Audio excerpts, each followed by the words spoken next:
The National Weather Service in Topeka has issued a severe thunderstorm warning for north-central Riley County in northeastern Kansas, northern Potawatomi County in northeastern Kansas, southwestern Nemaha County in northeastern Kansas, southeastern Washington County, southern Marshall County in northeastern Kansas, until 7:30 p.m.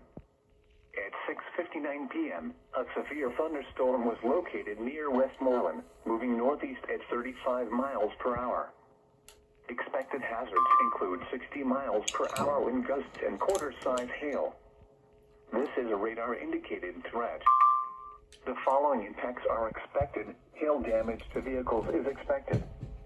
Expect wind damage to roofs, siding, and trees.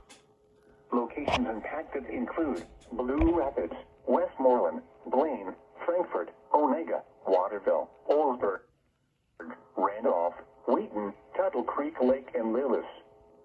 A tornado watch remains in effect until 11 p.m. for north central and northeastern Kansas. For your protection, move to an interior room on the lowest floor of a building.